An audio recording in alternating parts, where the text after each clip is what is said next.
Hashtag sorry, not sorry, but welcome back to season 3. Yeah, with the dwellers below, dwellers below. Welcome to the Dwellers Below. I am the Father of Lies. I'm joined tonight by two of my good friends. One of our good friends, Danny Paints, literally dropped out 3 seconds before I hit the play button. So it's a threesome tonight. With me from the UK, Mr. Ed Cousins. What's going on your side of the world?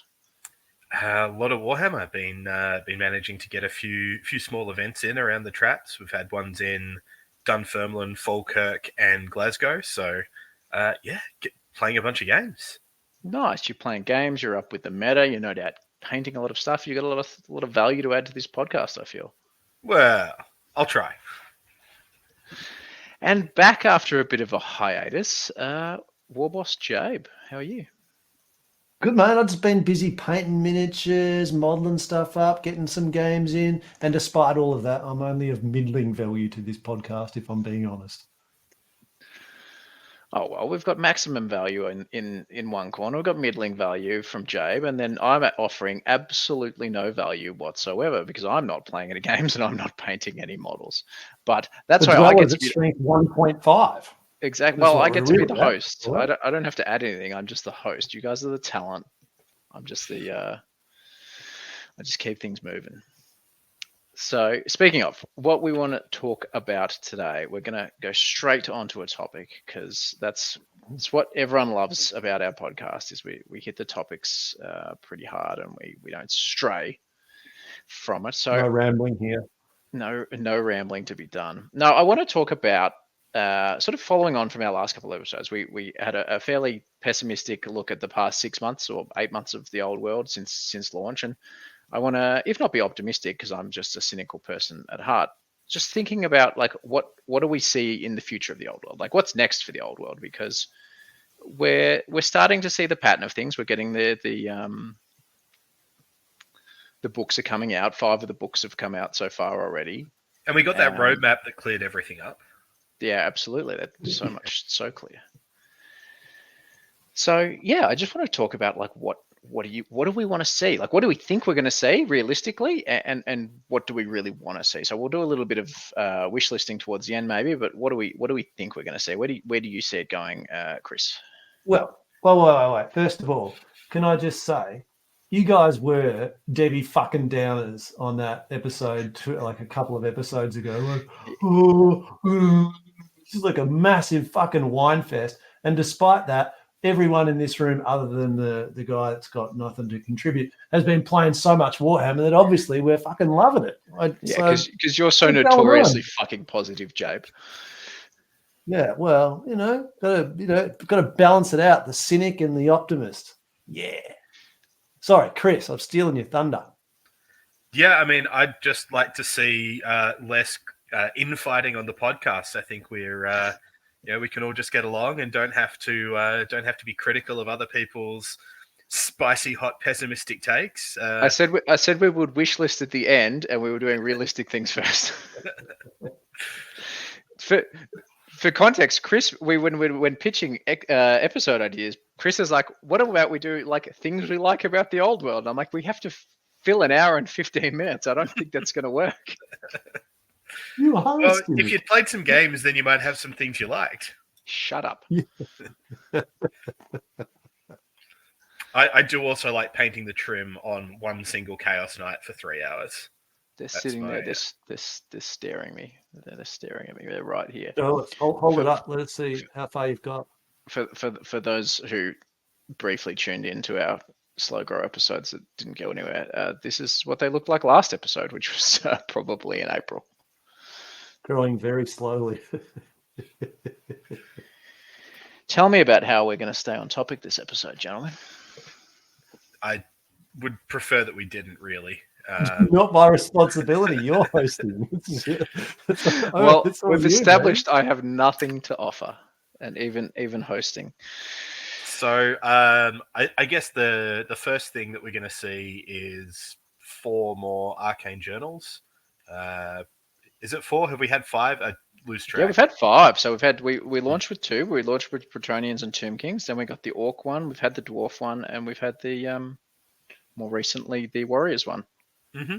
So what have we got left? High Elves, Wood Elves, Empire, Beastmen, and Empire. I think High Elves and Empire are the next ones, possibly in that order. I can't remember. So we're I'm excited for both of those. I reckon this is going to be great. Came for Beast. Beast got a bit of loving in the most recent one too, with the spawn. But... And a really cool range for doing all sorts of hobby with as well. Absolutely, I love hobby. So that's like the lowest of low hanging fruit, right? We want to get those arcane journals out as soon as possible, so all the armies are on the same level. Because we've seen certainly with like the Bretonnians and the Warriors of Chaos that the arcane journals do actually push the power level of some of those armies. Maybe less so for dwarfs and orcs, Tomb King somewhere in the middle, but certainly some of the armies get a big injection of some juice, some enhancements with an arcane journal. I'm loving the arcane journals. I'm tempted to play dwarves, and I don't even like dwarves, but I love the idea of like setting up all these traps and then people just running in, taking dangerous terrain tests, and you got your beardy harriers, I think they're calling him, on mountain miniatures, and I like it. I like the idea of him just like popping guys off. I reckon the arcane journals are great for adding like variety, depth, spice, and flavor. And I also want to play a warriors list. Not that I don't like all of the, all the slimy stuff, like all the spawn and all that kind of. I don't like all of that, but I like the idea of the marauders. And I don't. Who knows if the army's any good, but it's enough that makes me want to try that out, which would probably be a pretty good way to sell models, right? Someone wants to play an aspect of an army. They never liked the other stuff, and now they can. Same sort of thing with dwarves. I don't really like guns and black powder, and now you can do a royal. Is it a royal host? Is it the royal clans? Don't know why they've still got the fire drakes in there. That seems a little bit strange, but the rest of it with no black powder, that really appeals to me. For me, the orc book is just an absolute hit because it gives you 2 really distinctively different ways to play the army, and neither of them are really doubling down on what the stock orc list is kind of leaning into.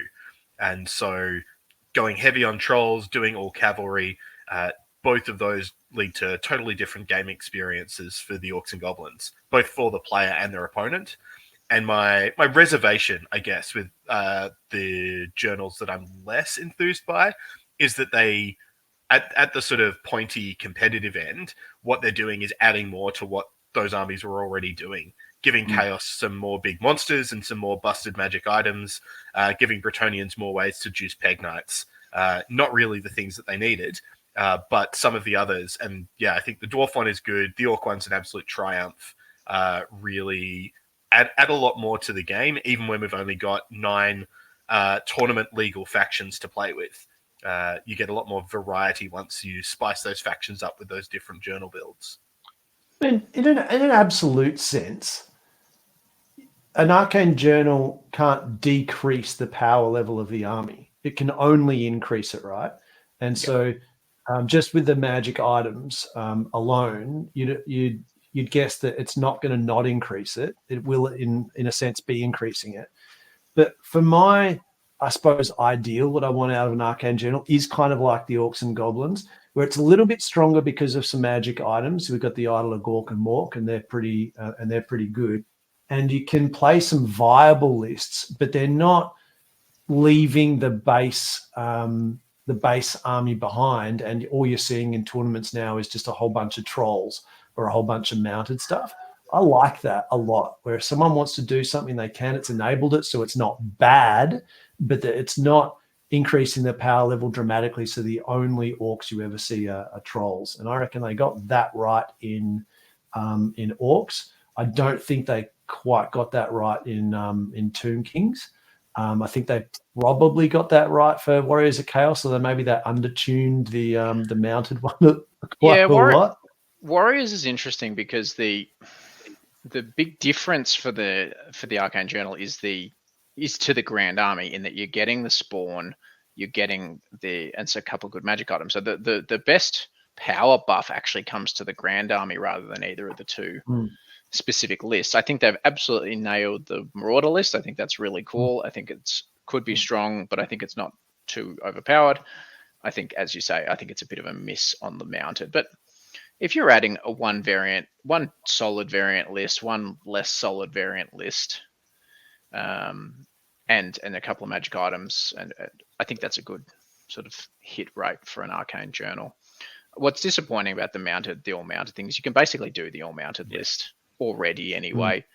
So and the issue with playing that all mounted list was that, like, core Chaos Knights, like unchosen Chaos Knights, are just dross, and to force you to take that. If they'd made it like you could take multiple units of chosen knights, I think that would be a much more interesting list.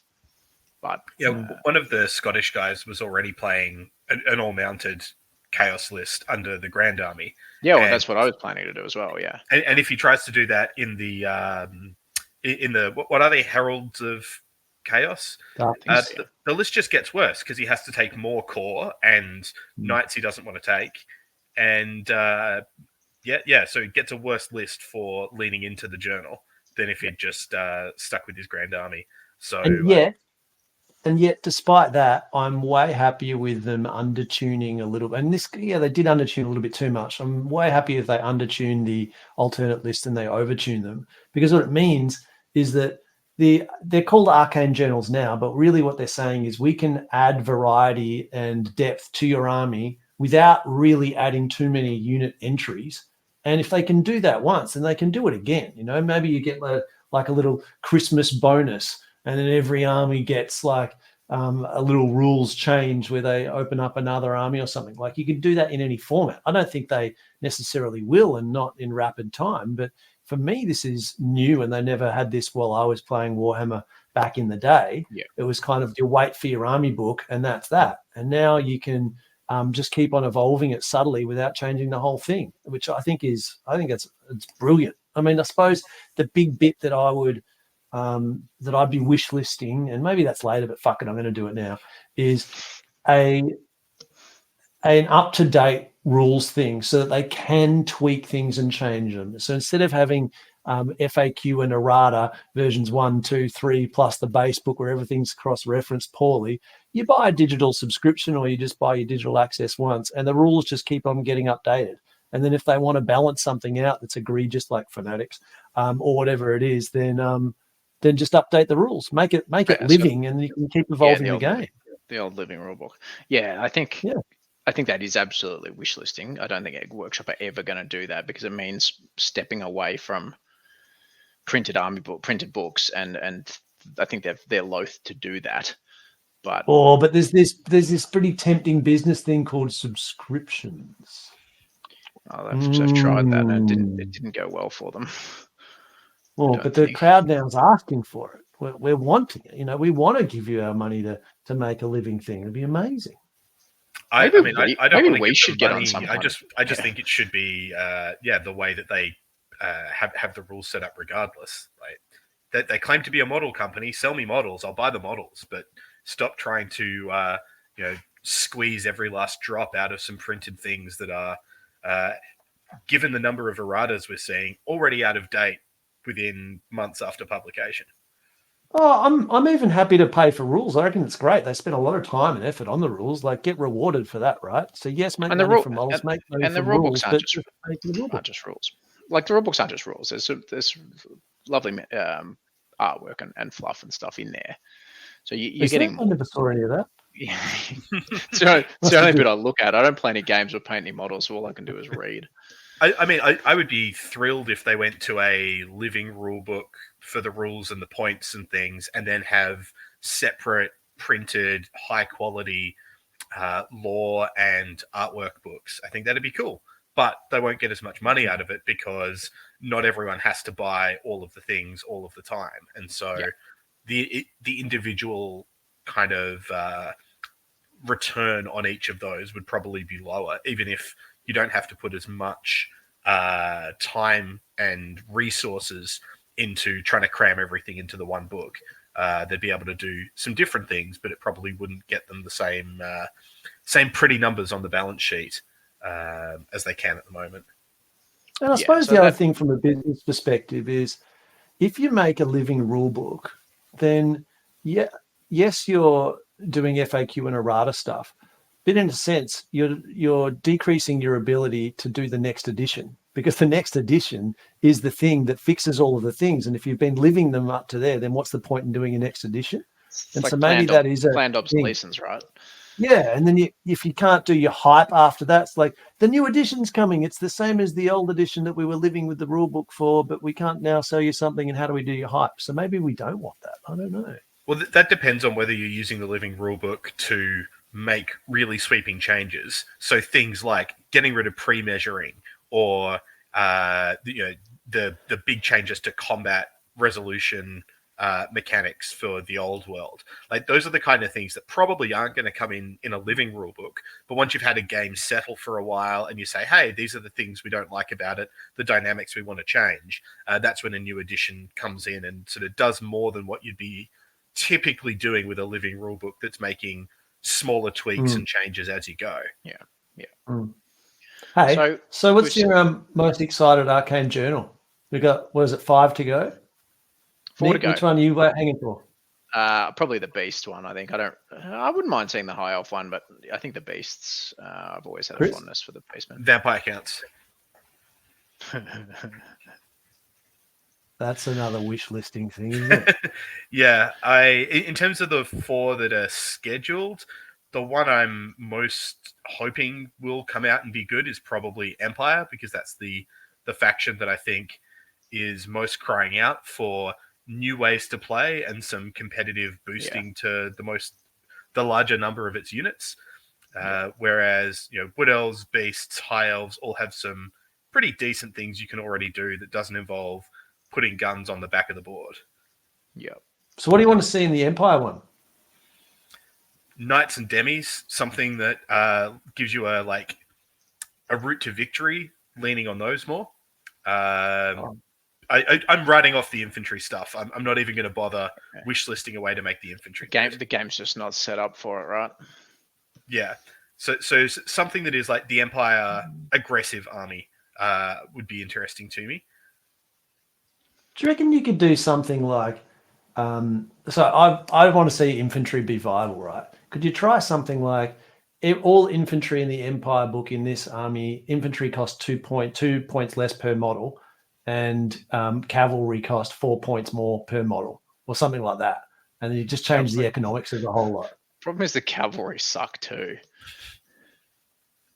Well, that wouldn't be a problem. You'd be going for an infantry list, so whatevs. I mean, at the moment they might suck, but your core is still full of Empire Knights. It's still what you're filling it up with. So the problem with that is that the list just would never actually get victory points out of an opponent on any kind of scale, because you just wouldn't have any damage output, which I think is the big problem with all of these stacking combat res kind of infantry units. If you don't also have some hammers to go with it, all it does is just die slowly.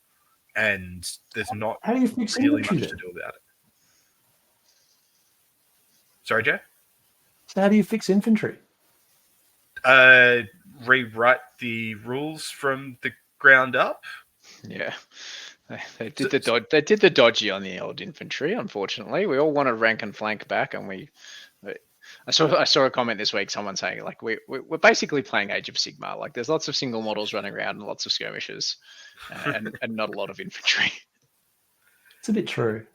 So I think the big problems for infantry is that they don't have as much static combat resolution as they used to, and other units hit a lot harder and more easily than they used to. And so the comparative value of just having 3 ranks of standard and outnumbering, which used to be your sort of base level for a block of 20-something infantry, that now doesn't do anywhere near as much as it used to. And you potentially can't lock stuff down like you used to be able to. Like, once you used to be, you were in combat and you were into a target infantry unit, you just weren't going anywhere for ages, and now you can just nope out of there if you need to. Yeah. So I had a game with Danny yesterday, and man, some crazy shit can happen in terms of where units are going to end up. So I had my Wyvern into his Wizard Lord on a peg with Demigriff into my flank. Obviously challenged and beat the snot out of the Wizard Lord, maximum overkill, all that kind of stuff. And then so off his Demigriff go. But the Angling they landed 20 inches away in the back line of my army. And they lost, I don't know, a wound on 2 of the models or something. And they're set up, they're ready to go. So they go through to the back line, then they reform and ready to charge my wizard that, otherwise wouldn't have been able to get. It was fucking great. I loved it. Fanatics sorted them out nice and quick. So there was no real problem there. No nothing to worry about, ladies and gentlemen. But God, yeah, infantry can't tar pit because you can't actually lock something down necessarily because of the Fabigo. But yeah, I like the way that being able to come out of combat kind of works, but the way that falling back in good order is so much better than giving ground. Yeah, That feels really bad to me, and I think if I was going to have a look at changing something, it'd be I would want fall back in good order to not be able to pop through units like it currently can, because that makes combat sometimes just way too safe. Yeah, or not be able to reform and stuff like that into a better formation. What about if it's your turn and you fall back in good order, you can reform. If it's your opponent's turn, you can't reform, and the thinking being that the next turn is going to be yours, and if you've reformed, you're setting yourself up for advantage. Yeah, I think there's lots of things they could do, but I don't really want wholesale changes to core rules at this point, given that we've still got lots of other stuff coming out and we're still getting used to them. But these are the kinds of things that I think would make the game more intuitive and flow a bit better. So kind of realistically, it's not something I'm desperate for them to make big changes to when we're still just getting used to the new rules. But in terms of what would make the game better, I'd certainly agree. I must say, I'm enjoying these rules as they are. I'm sure there's some things that I would change, but I think that's going to be, doesn't matter how good the rules are, there's always going to be things that you want to change. I'm loving it. I reckon it's great. I can't remember half the rules to save myself. I have to look up the same thing. It took us 3.5 hours to play our game the other day, and we didn't even finish. Mostly because we're just sitting there like referencing rules and we can't remember them. I swear, maybe like as you age, your memory isn't as good or something. Didn't ever used to recall this being a problem, but maybe that's my memory failing me there too. I think the way the game works, units don't get taken off the board as quickly, and they do more individual activations than they used to back in like 7th, 8th edition. Once you're in a combat, you still have so many more fleeing and repositionings and reforms, both as decision points and as things to mechanically execute on the table. So I think the game just takes longer, plus all of the rules referencing makes it take longer again. I think at the square-based, the TSN events, I think they're up to 3 hours per game, and that's about long enough to finish the game once everyone's sort of tournament practiced. I think 3 hours is a good length of time, but when you're going more slowly and having a chat, that can very quickly not be enough. Yeah, and I mean it's a new game, and people just haven't played that much. Case in point, like I would really struggle to play a quick game at the moment because I'm just not used to the rules, and I've probably still got a few other editions of Warhammer in my head, and Jabe's likely similar. Chris probably a little bit more practiced. But so we've had the 5 Arcane journals. We've got 4 more coming, and realistically, like we could get 2 of them by Christmas, 1 or 2 of them by Christmas, and then the last 4 sort of early next year. So, what do we think is going to happen after that? Because there's options, right? They could do a new edition. Are they going to do more Arcane journals? Are they going to? Chris, you kind of hinted at it. Are they going to do the forbidden armies that they new factions?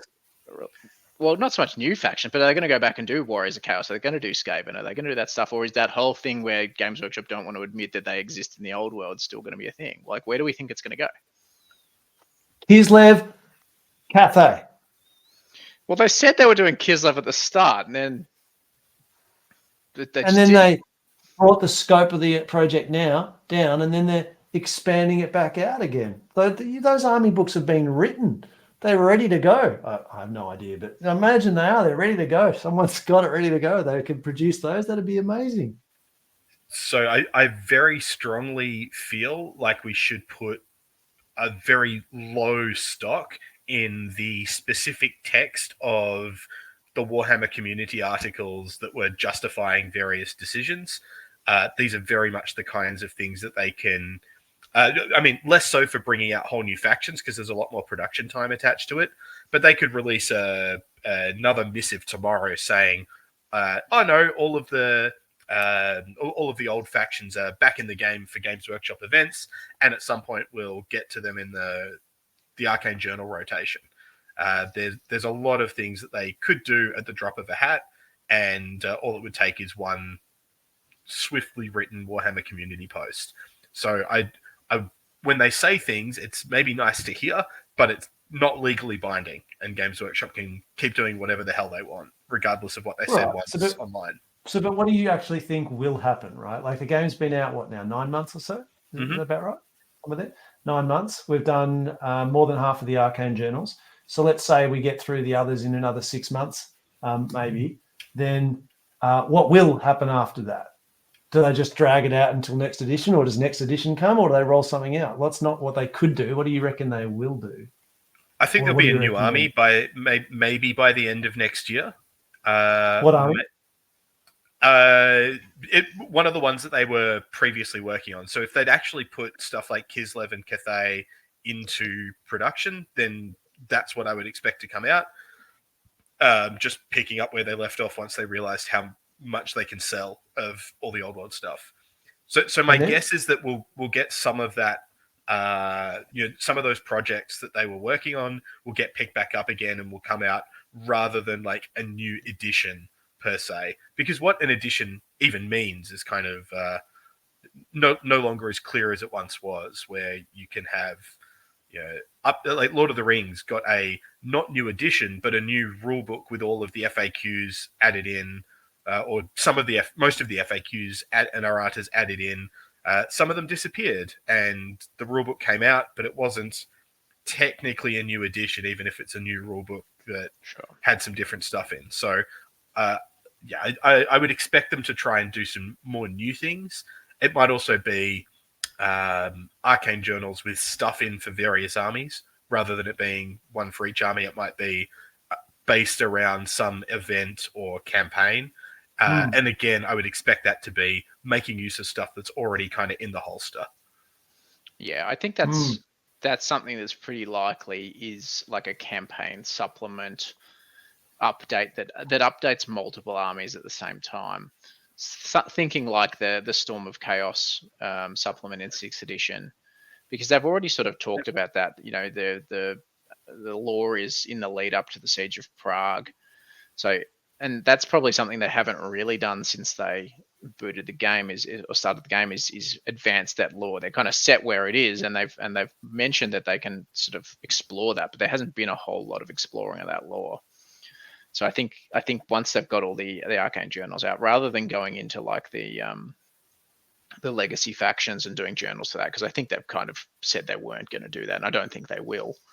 I think they're more likely to do a like a supplement that isn't a new edition per se, and probably doesn't address the core rules, but gives a few different army lists for different factions, or a few new units for different factions, which I think is cool, because that's just going to keep developing what is available for people to take. And I think that would be where you can very easily incorporate the legacy factions back into the game. You're not doing a whole Arcane journal on vampire counts, but you're saying, oh, well, actually, the vampire counts were doing some stuff. Here is, a couple of Forge World models and a kit bash you can do, and some updates for what are they? For an army of infamy for the vampire counts. Like, I don't know, Vampire Coast or something like that. Yeah, that would be cool. Yeah, so not a whole big release, but kind of tacitly bringing it back into the game with some updates and some new things. You've already got loads of models from Age of Sigmar that people can be directed to buy. And once they get over their sort of internal accounting politics, that becomes a pretty easy sell, I think, for increasing the scope of the game without having to increase a lot of production costs. Yeah. Jabe, we've seen in Age of Sigmar, they do a 12-month release of like a general's compendium. And that is essentially rules for the next season. So the next 12 months. So I think it was a 6-month interval at some point, but I think it's now to 12 months. So they say these are the scenarios that events will use. And these are more tournament geared, which I don't know if they'll do in Old World, but they say these are the scenarios you're now using. These are some points changes. Here's a couple of rules changes, and here's some special rules that get added in. And they've been doing that every 12 months to just kind of refresh the tournament meta kind of thing. Is that something you think we might see? I don't know what I'm talking about. It's something I'd like to see. What I think we're going to see is around about middle of next year, we're going to see Kislev. And then 3 months later, there's going to be 2nd edition. We're out of the 10th edition, however what you want to think about, not the beta test of the Old World. And then they're going to announce, oh yeah, all of those legacy armies, they're all right, boys. They're back on. Everyone can have them. We're open slather.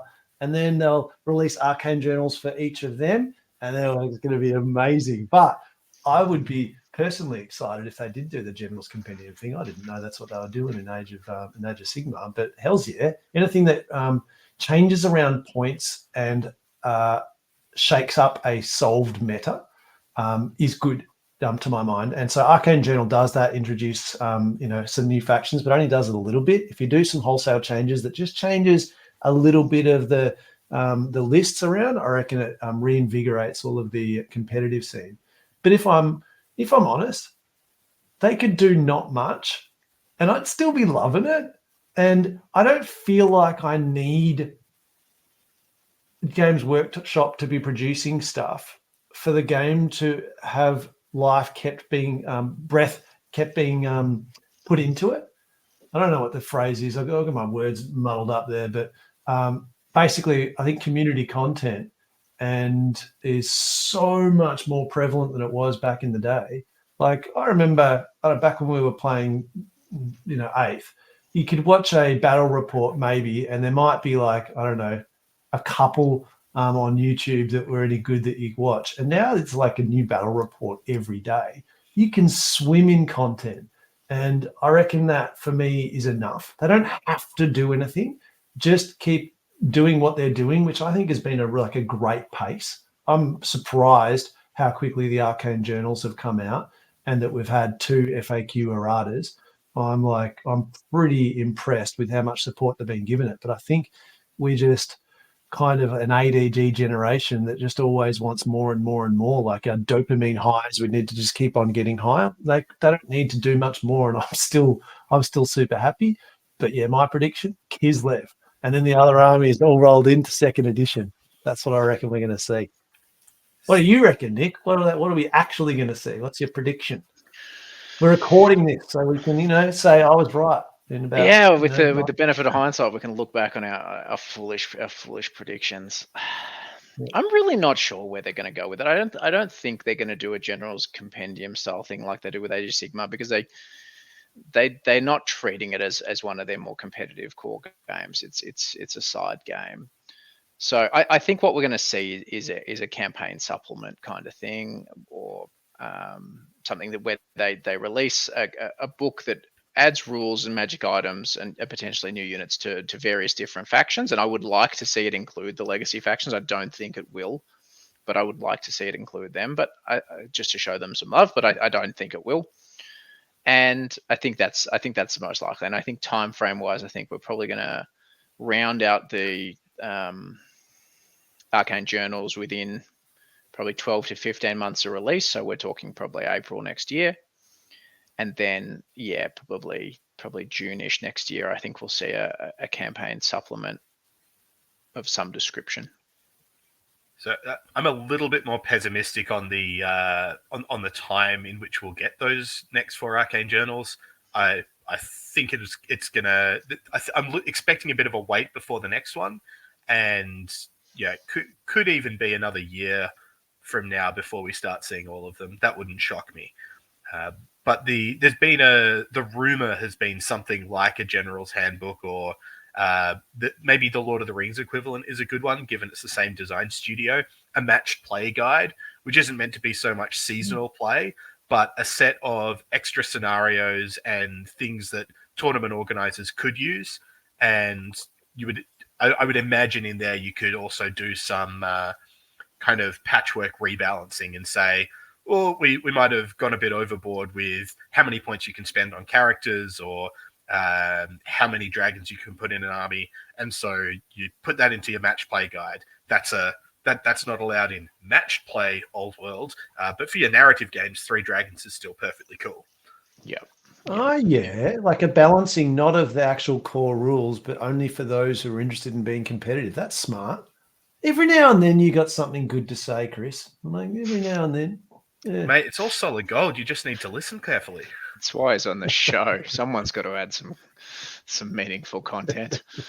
But yeah, so there's been a bit of a rumor about some elements of what that sort of match play guide might come in from some people who I think are reasonably in the know, but also there's been no mention of it from Games Workshop, and it didn't appear anywhere in the roadmap. So I wouldn't be expecting that to actually happen anytime soon. And it's maybe more the sort of thing that they've been putting some feelers out, gathering thoughts, but haven't actually committed to, at least publicly. Yeah.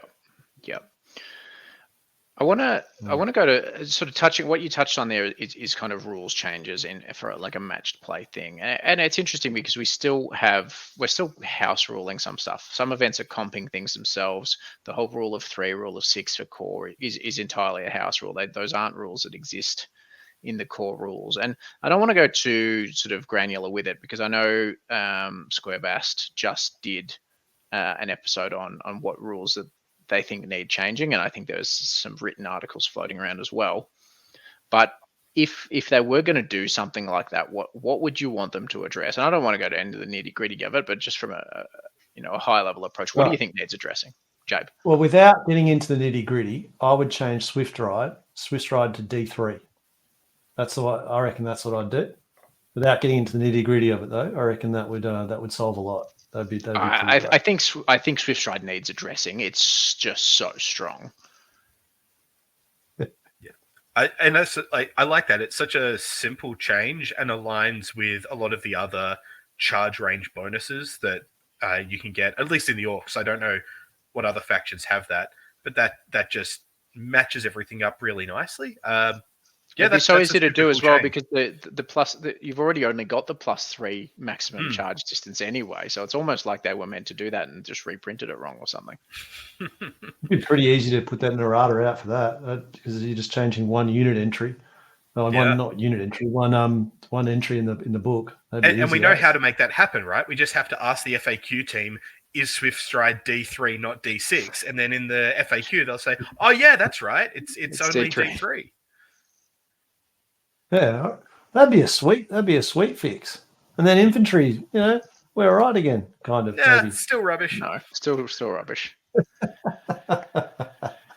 Do you think I'd make infantry good. I don't know how to do it, and actually without getting granular, I'd like to see infantry matter. I reckon that'd be pretty great. And if infantry mattered, then I reckon I'm pretty bloody happy with it. I love the magic, although I must say, in the 3 turns that we got to play of our game on Sunday, I miscast. I miscast on the first spell of 2 turns, and then rolled an 11 both times, meaning no more spells. I got 2 level 4s. And can Ruby Ring still be cast if you get that result? Like it says, you can't cast anymore.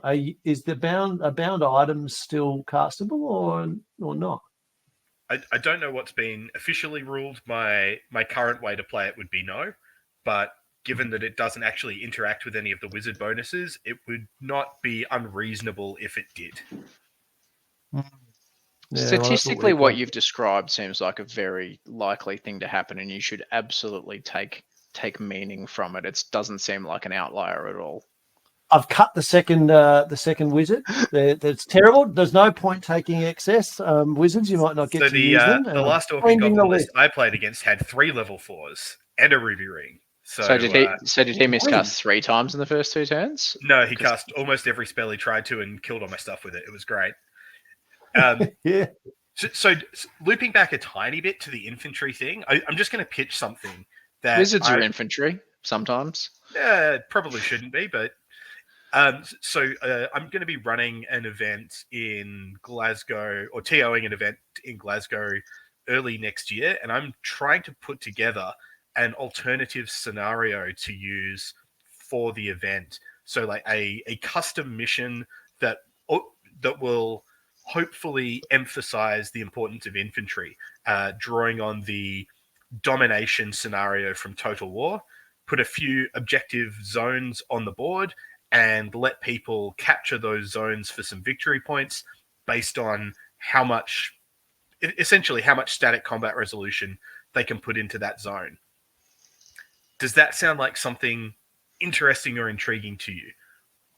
I like the idea of what you're trying to achieve, but then I think people just like solve it and take the minimum that they need to be able to achieve those things, and it just becomes another tax. Yeah, do know they what I just mean? take one ablative infantry unit and then a bunch of stuff that's going to murder any other infantry units, and then the armies that like try and play the scenario and take the actual infantry just get murdered off the table very quickly? Well, then we're in exactly the same spot we are now. But for the people who do actually rock up with some infantry, there'll be some points on offer for them. When they get smashed 20-0 in the first round, they can play the other infantry person. Probably what's happening is there's some like dog whistles going on the field. There's like a piercing tone that none of the models, the infantry can hear, but that all of the mounts can hear, and it makes them lose D3 off their swift stride. And at the same time, those tones, they might not be able to hear it, but they're revving, they're jazzing the infantry up, and all of the infantry, they move a little bit faster because it's like a bard playing, like got tempo, and so your infantry move a little bit faster. That's probably what would happen. So we should just make infantry cavalry. Well, no, not cavalry, because then they'd lose their swift stride. It'd only go down to D3. So monstrous cavalry. Yeah, I reckon you could try that, or the whole field is covered in mud. It's a real foot slog, and so the cavalry, it's unstable footing, and every time they move, they take a dangerous terrain. No, every time they roll a swift stride, they take a dangerous terrain. There you go. Except that thematically, then dragons and Pegasus Knights wouldn't have to do that because they're flying over the mud. So I like that we can finally make dragons and Pegasus Knights playable again. When they land, they can't land and go straight into the move. They like land and slide and stuff, and it's like it's all bad for them. So give them an extra D3 because of the slide move. Oh yeah, give them an extra D3, but then they take 2 dangerous terrain tests every time they roll a swift stride because they're double swift striding. And Dave is sitting there giggling with his Wood Elf one that ignores, has moved through cover and can re-roll all the dangerous terrain tests. Even Wood Elves get dangerous terrain because it's mud. It's not sticks and stuff. Guys, we've solved it. We've solved Warhammer. I'd like to see them. I'd like to see them have a go at minimum unit sizes. I think that's something you can do without directly changing points or unit abilities. I think across the board, there's a lot of inconsistencies, but there's also just overall the unit sizes are too low. It means like when you catch up to stuff, often the units are too small. But like I don't want to see units of 1 dragon ogre running around. I don't get it. It doesn't feel like Warhammer. Traditionally the only things in Warhammer that were single units were chariots and large monsters. And I'd love to see get rid of single dragon ogre, single trolls, single stuff like that, and probably approach and units of 5 infantry. Again, just something that you never used to see. The minimum unit size was always 10 pretty much, or maybe 8 and 6. But let's see bigger units as a minimum, so that you've got a bit more reward for if you do catch up with them, and they're not as maneuverable and that kind of stuff. And then I think they need to just have another crack at writing the skirmisher rules. I don't know. I don't have anything specific to tell them. Just start again. Before we sound off on skirmishes, I just want to say I really like something along the lines of minimum unit size changes as a way to address things. If we're thinking about some kind of match play general's handbook additional publication, because if all you're changing is what people are allowed to put in the list, but not the actual rules of the game themselves, you could have someone who's playing, out of the book with whatever army they want to play, and someone who's playing with this restrictive set. And as long as it's just changing what they're allowed to take, then the two armies are totally compatible. Everyone's still playing the same game. And that's something I really like, and what I'd like to avoid with all of the, as much as possible with community comp and things, is changes to the core rules of the game. The swiftstride change I think is awesome, but I just don't want people to rock up and one of them thinks that their cavalry goes D6 and the other one D3, and then their game is soured as a result. So that's the only caveat I have for that kind of change. If you did minimum unit size changes, and so Dragon Ogre's now going to be taken in units of 3 or something. And the other thing that you said, Nick, was infantry make them make minimum size 10 or something. Then it just changes what is good. And so what that means is now infantry's worse because you've got to take it in bigger things. And Dragon Ogres aren't the hotness anymore, but you can still have 5 knights of some kind, whatever cavalry is good. It just changes what is. It does, but it's a balancing mechanism. Changes what is good, but like infantry, people aren't taking units of 5 infantry. They're taking units of 5 archers, and they're taking units of 5 diverters. And so they're not taking what we want to encourage. We don't want to encourage diverters or small archer units. We want to encourage larger units of block infantry. Is I think what we all want when we say infantry need to be better. We don't say infantry need to be better. Let's see more 5-man units of diverters. Well, so I'd rather see 5-man unit diverters of infantry than no infantry, because you made them cost too much, and so now there's no point in running any of it. Yeah, but I think those changes, you can push things towards more of a direction of where you might want the game to go. And I think the game needs to have less small units and have more larger units. I think that aesthetically makes the game nicer. It takes it away. I don't want to rag on Age of Sigmar because I enjoy Age of Sigmar. I've played it. I have friends who play Age of Sigmar. They're great. It's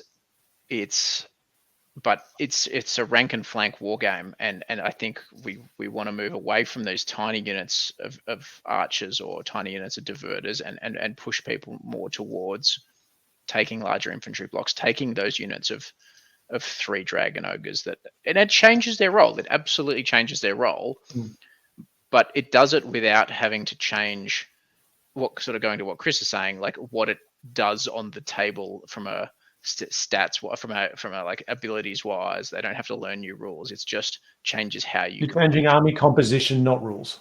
Yeah, exactly. I get it. And I don't think you can get a perfect game state just doing that, but I think it's a good start.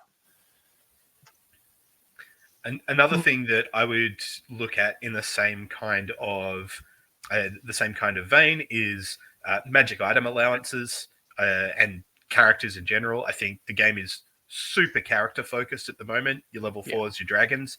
I would love to see that stripped back a lot. Maybe that means not allowing many points of magic items. Maybe it means reducing your points allocation for characters.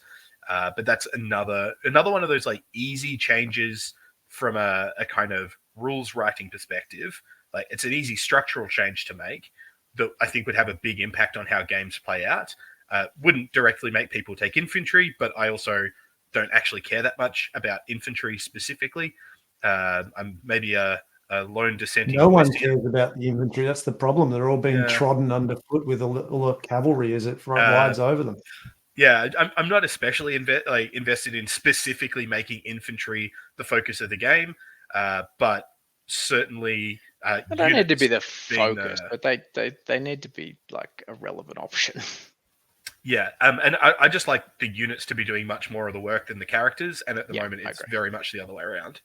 Yeah, Right, and, so- and do you do that by just dropping it to a 30% character max, or is that still going to be like, well, they're still going to have 30% of their army is going to be big characters, and and the other 60%, 70% isn't going to be able to handle that, or If you have will to that choose kind- between a level 4 and a dragon, I think that opens up a huge number of options for your opponent.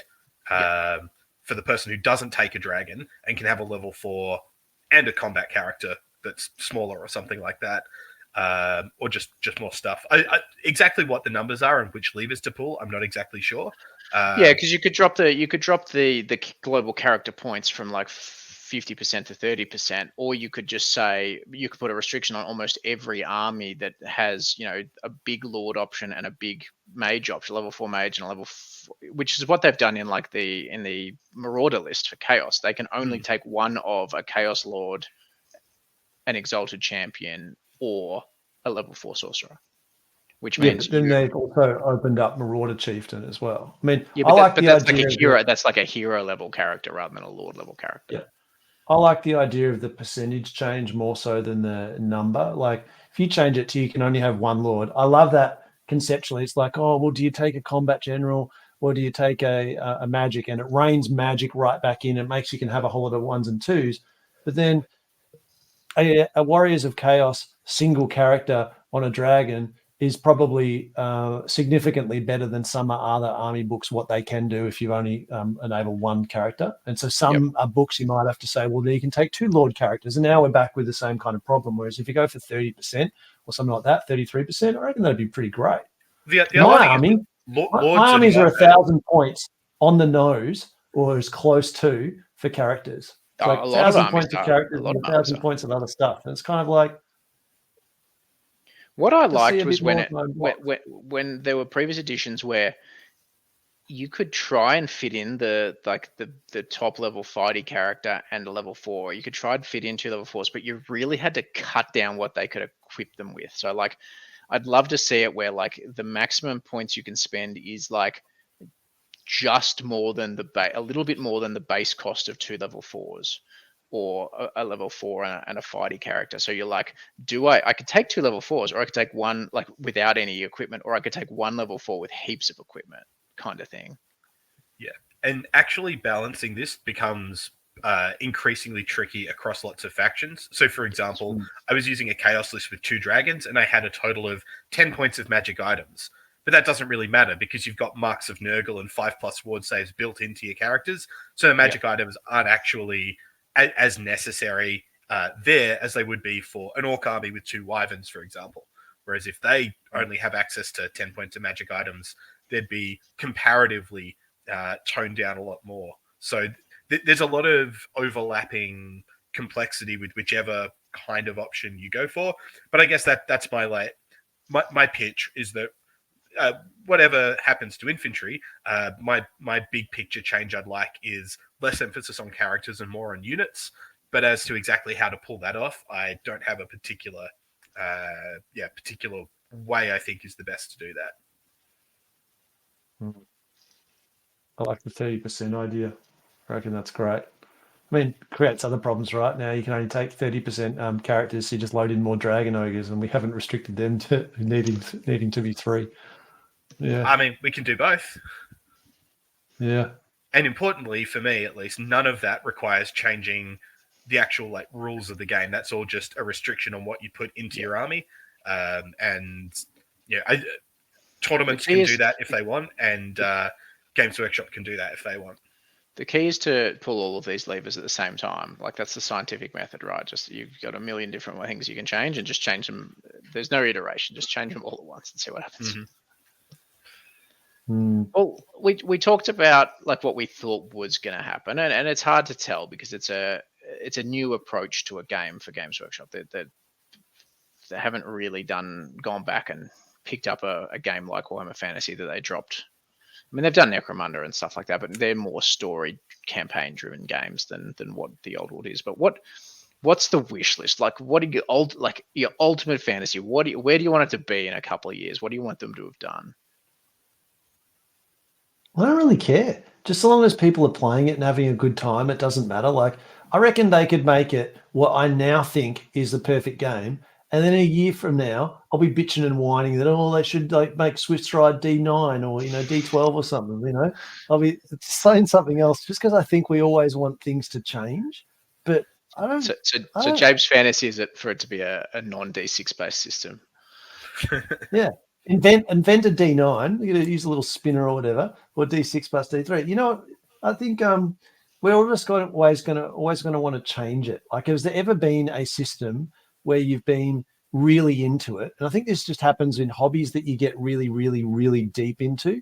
The moment that you've solved it and there's nothing more to change and think about, it kind of you lose your interest. Have you ever had an edition where you're like, oh yeah, this is great, I want to play the same thing as it is for forever?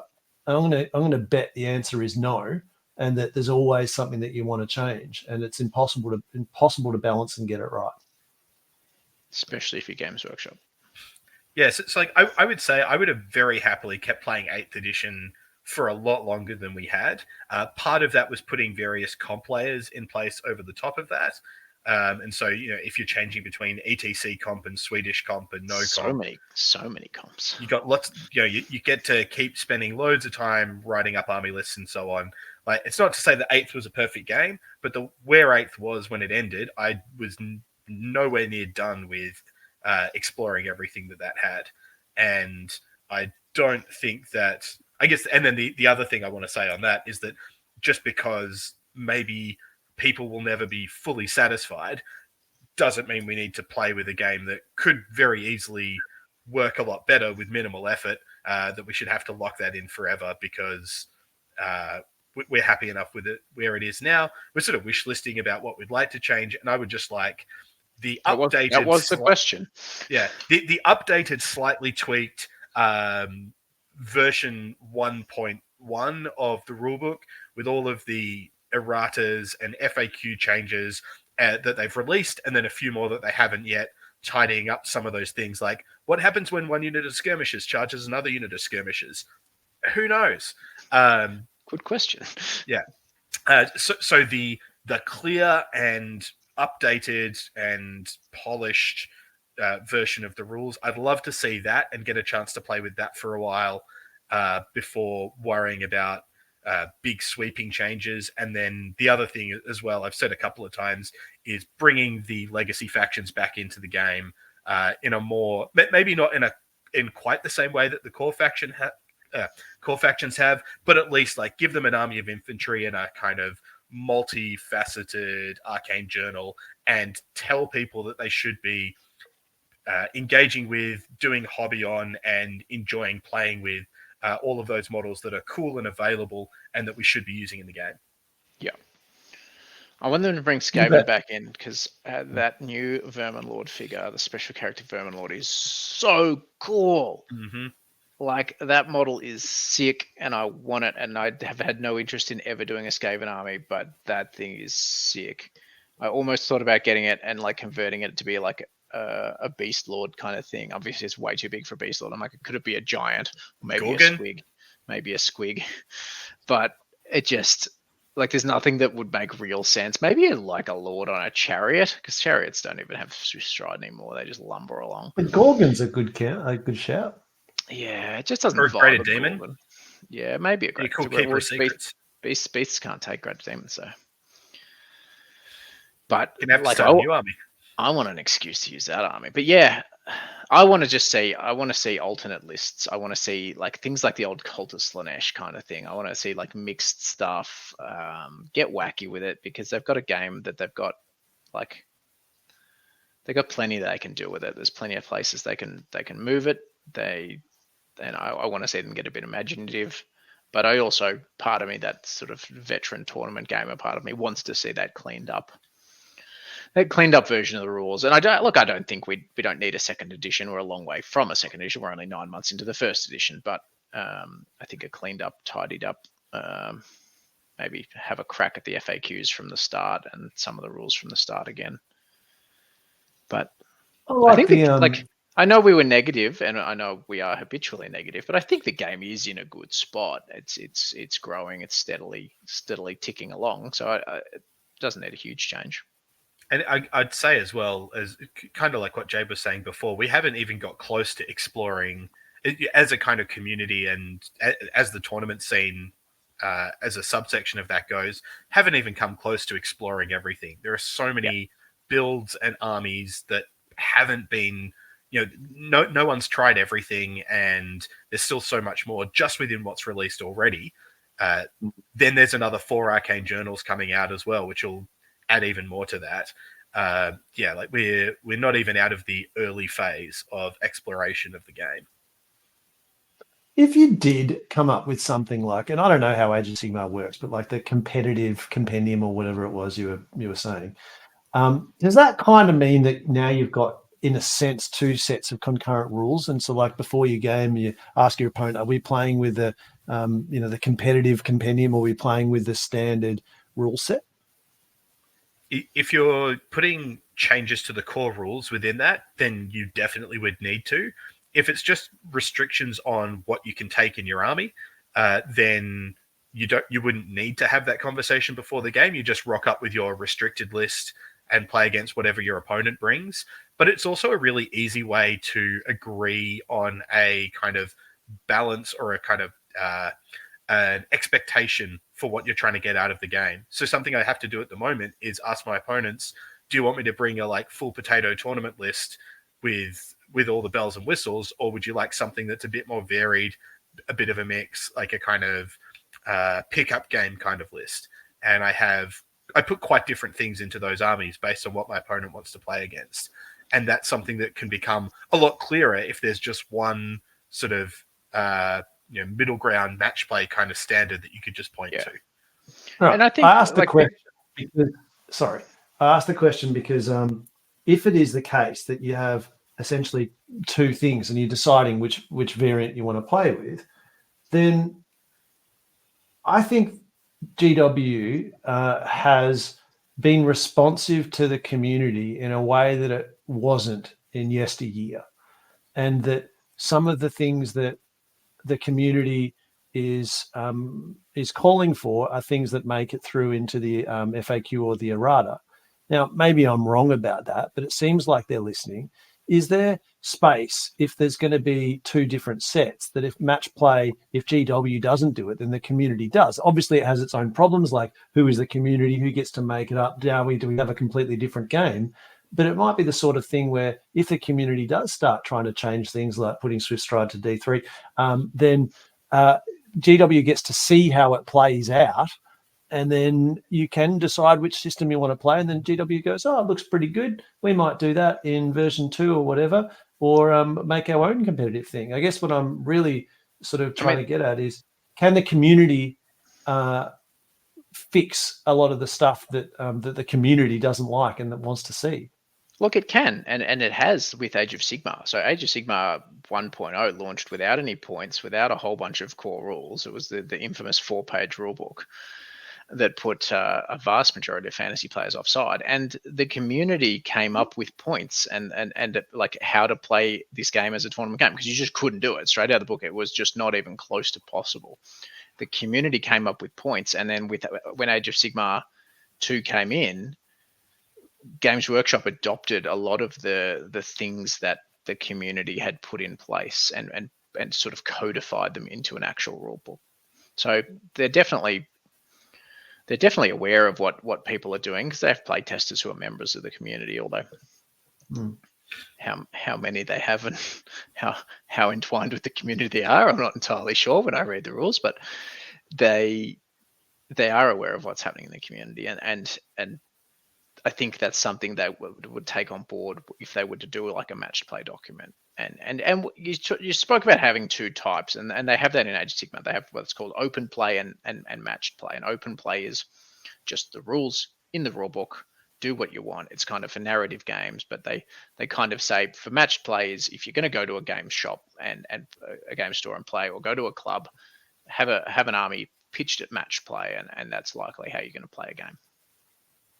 So I can see problems with this. Like, there's problems no matter which way you turn, right? But so, like, what you don't want is everyone in the community to be making all their own rules, and the community like fractionates, and then you get like a this group and then a that group, and then it becomes like you don't want to divide the community essentially. But if you don't divide the community, how do you arrive at consensus in a community without there being kind of a dominant player that decides everything, or starting up committees and all that kind of stuff? Or do you just loosey-goosey it and you go, all right, we're going to run Dwellers Tournament, and here's the rules, the match play rules that we're going to run with, and then it just kind of people adopt it as it goes, and people go, oh, that was a pretty good rules pack, or like you adopt the square-based one and then the dominant one just kind of wins. Like, how do you get to a point where there's reasonable consensus from the community that GW can then draw inspiration from? I don't think there needs to be consensus for Games Workshop to draw inspiration from it. And I think the organic kind of process you're describing, where different tournaments and tournament organizers will run the event how they want to do it, and then other people will either get inspiration from parts of that, will realize what worked really well and what they want to replicate. Some people with a larger platform will have outsized reach in that process. That's just kind of an inevitable part of it, and why I think the square-based pack has been adopted so widely, partly because it's not a huge change from the core rules, and partly because of the platform that square-based have got, and partly because it works pretty well. So I think that kind of process can just evolve, and then Games Workshop at some point steps in and says, oh yeah, it's edition 2, this is what the rules are now, and chances are you'd find bits and pieces from whatever things are circulating in the community, but also that they're not actually beholden to what we're doing, and they may just make up, go their own way, which there's even if everyone there was consensus in the community, there'd be no guarantee that Games Workshop would put that into practice. So step one, of course not. Step one, you need an idea. Swiftstride D3. It's a middling idea, but you need your idea. Step two, you need a platform. Idea. Step two, you need a platform. So you need to get some kind of online podcast video thing where you get to tell people how to play the game. Step 1 and 2 done. All right. Probably a bigger one than this if you want to affect actual change. No, we're good. It's a platform. You didn't say how big it has to be. A small fry. And then that's it. Done. Profit. Amazing. So Swiftstride's now D3. We're all good. Step 3 is you then need to run an event using that rule. So that's your next job, Jabe. I was going to say, don't tell me to do it. I ain't got time. Step 4, you need people to play at that event, like Nick, get some games in, to actually kind of find out how it works in practice. And then step 5 is tell everyone how good it was, and try to convince them to adopt your idea as well. I reckon we're good. I like playing things, and Nick likes organising things. I reckon we could be in for Dwellers Con 4.0. Is that what we're up to? I'm not doing that 4? again. Yeah, man, it'd be amazing. We could do our Swiftstride thing, Nick. Think of it. It'd be glorious. Captain Corelli's mandolin finally takes off. There's so many new Nick Cage movies since 10 years ago. Lots of things to draw inspiration from. Amazing. Yeah, I've got a little list of Nick Cage films with Warhammer appropriate names. The unbearable weight of massive talent it doesn't really roll off the tongue, but that was a good movie. I've got to say, it was actually. I love just the meta style of it. Mm-hmm. Yeah, that was great. I enjoyed that. It was anyway. Yeah, it was pretty good. I feel like we're a bit rambly-bambly at this point. That's what we do. That's what we do, Jabe. I know you wanted to be on topic this episode, but loosey-goosey rambly. That is how I like to roll, being on topic and all organised. It's the German in me. All right, so have we done the intro? We can start on the substance now. We can. We can. We're going to do a news segment, right? What's happening in the world of Warhammer? Go. Chaos Wave 2 is about to come out. Thanks for joining us.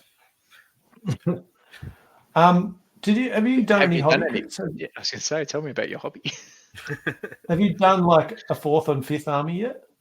Not yet, but if you can see here, I've started doing some bases for my demon army that I have ordered all the models for, and they are all currently either with me or being shipped. So this is my this will be my third army. It's going to be the speed paint army. I'm going to try and do all of the all of the oils and contrast paints and corner cutting hacks I can to try and get this army onto the table in a ridiculously short period of painting time.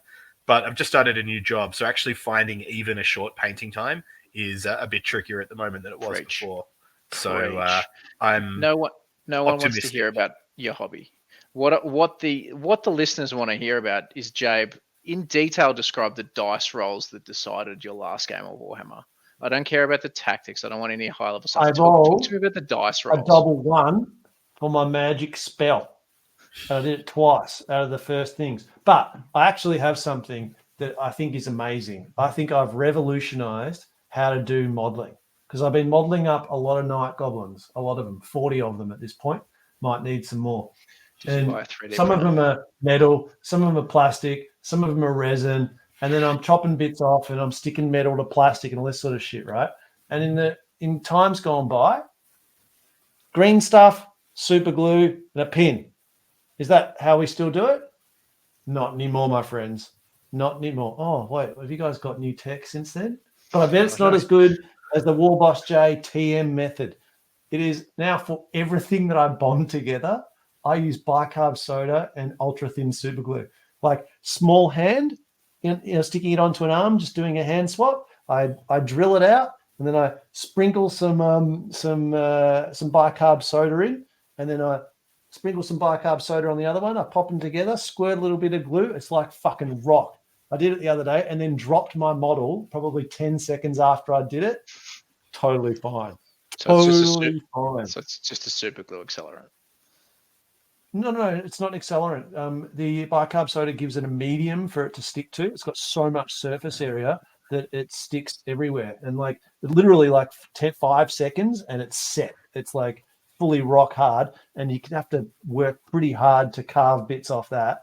That's my tip, ladies and gentlemen, for gluing anything together. Doesn't matter how small, no problem too small, no problem too big. Although if you do use a lot of it, it spits out some nasty vapor and it gets hot, like actually hot. And so just putting it out there, if you're doing a whole lot of basing and then you do a lot of this to glue stuff together, it does warp the base just a little bit. So just don't get too excited to do too much at the same time. How to cook chlorine gas with Jabe. Yeah. Though I just sprayed my models the other day, and I have got to say that the mask, the big respirator mask thing fucking works. I can see so much black stuff there that thing's filtered out that are not in my lungs. I'm very, very glad to have that. Anyway, it tastes so good.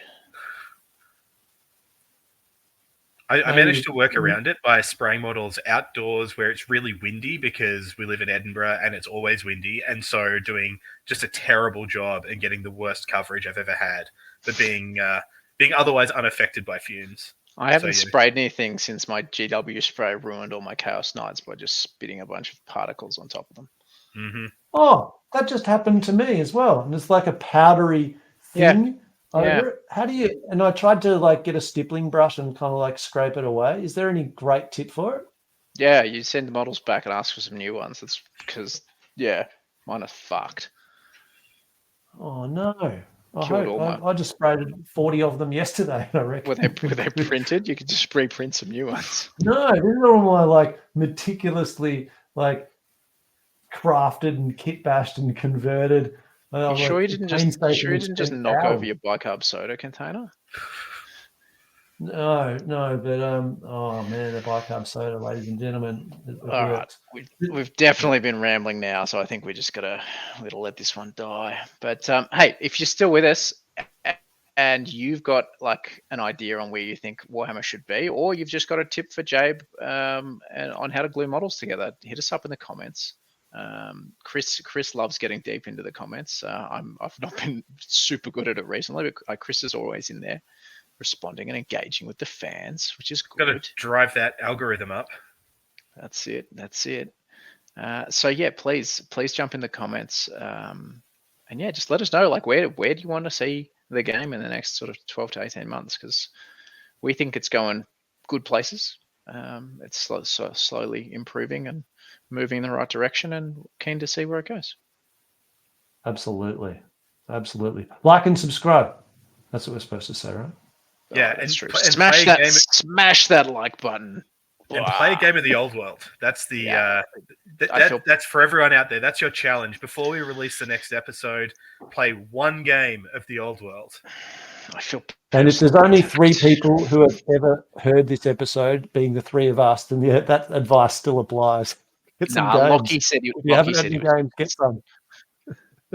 That's the good thing when you have 9 people on your podcast is you generally, well, I mean, Gentili doesn't listen to it, but you get 3 or 4 views straight off the bat from your other podcast members. Nice. Makes it all worthwhile. The fans my of ourselves. And the army of bots that I spend all my pocket money on.